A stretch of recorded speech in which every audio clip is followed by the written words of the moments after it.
कांग्रेस अध्यक्ष सोनिया गांधी। यूँ तो हमारे देश में बहुत सारे नेता हैं और सभी नेताओं की अपनी अपनी प्रतिभा है, खूबियां हैं। असल में भारतीय राजनीतिक स्थिति ऐसी हो चुकी है कि किसी राजनेता का या नेता का नाम सामने आते ही उनके एक दूसरे विपक्षियों और विरोधियों ने ऐसी छवि बना दी है कि राजनेता का मतलब सिर्फ भ्रष्ट समझा जाता है।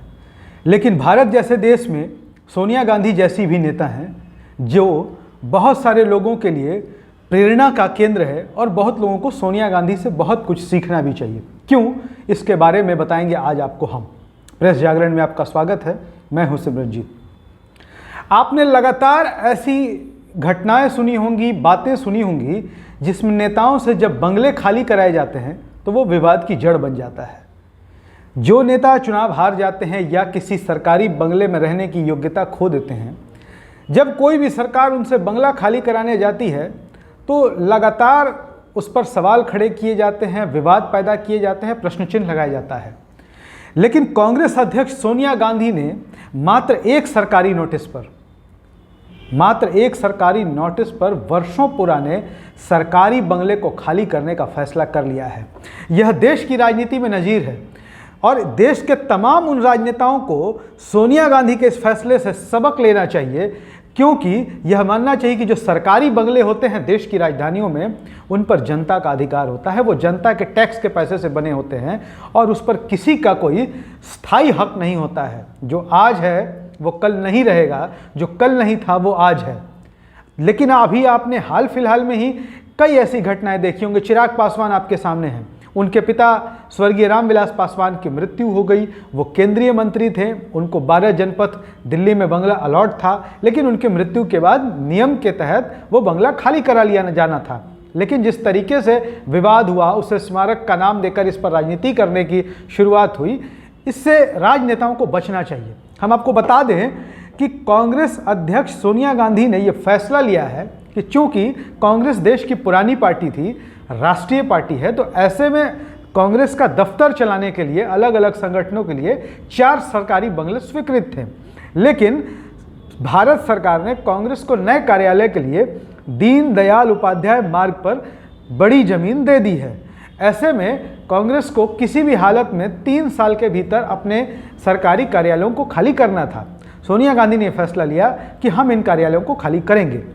आपको बता दें कि अब कांग्रेस का जो मुख्यालय है, यानी कि AICC all India Congress committee, उसका पता बदलने वाला है। अभी तक कांग्रेस का पता 24 अकबर रोड हुआ करता था।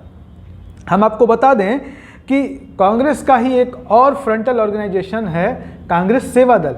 कांग्रेस सेवा दल का भी दफ्तर जो है वो अकबर रोड में ही 26 अकबर रोड के नाम से चलता था और अब इसे भी खाली कराने की कवायद शुरू हो चुकी है, क्योंकि अब पूरी तरह से कांग्रेस पार्टी सिर्फ एक बंगले में, एक बड़े आकार का बंगला होगा, वहीं पर शिफ्ट होगा। हम आपको बता दें कि कांग्रेस को अपना पार्टी दफ्तर बनाने के लिए दीनदयाल उपाध्याय मार्ग पर जमीन आवंटित की गई है और आवंटित जमीन पर कांग्रेस का निर्माण कार्य भी जारी है।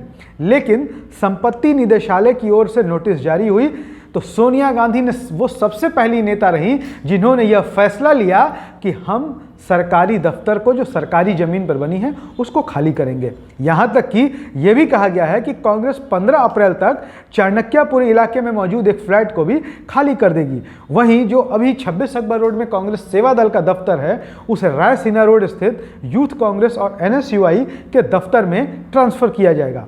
कांग्रेस सेवा दल के चीफ लालजी देसाई ने भी अपनी बातचीत में बताया कि हम जल्द ही अपने 26 अकबर रोड के कार्यालय का सामान पैक करके रायसीना रोड में जो NSUI और यूथ कांग्रेस का दफ्तर है वहां पर सेटल हो जाएंगे।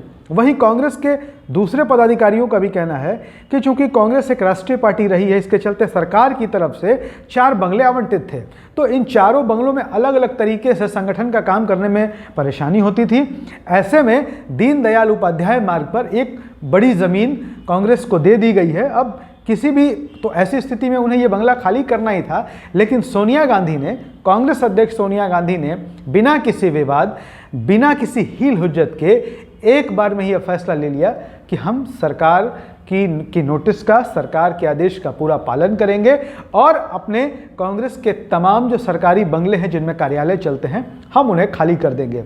ऐसे में यह सवाल अब पैदा होता है कि क्या दूसरे राजनीतिक दल भी जो हैं, क्या वो सोनिया गांधी के फैसले का अनुसरण करेंगे? हमारा मानना है कि देश के हित में सभी नेताओं को सोनिया गांधी से सीखना चाहिए। अगर आपको हमारा ये वीडियो पसंद आया हो तो हमारे YouTube चैनल पर जाएं और हमारे चैनल प्रेस जागरण को सब्सक्राइब करें। साथ ही अगर आप हमें हमारे फेसबुक पर देख रहे हैं तो हमें फॉलो करें और हमारे वीडियो को शेयर करें। धन्यवाद।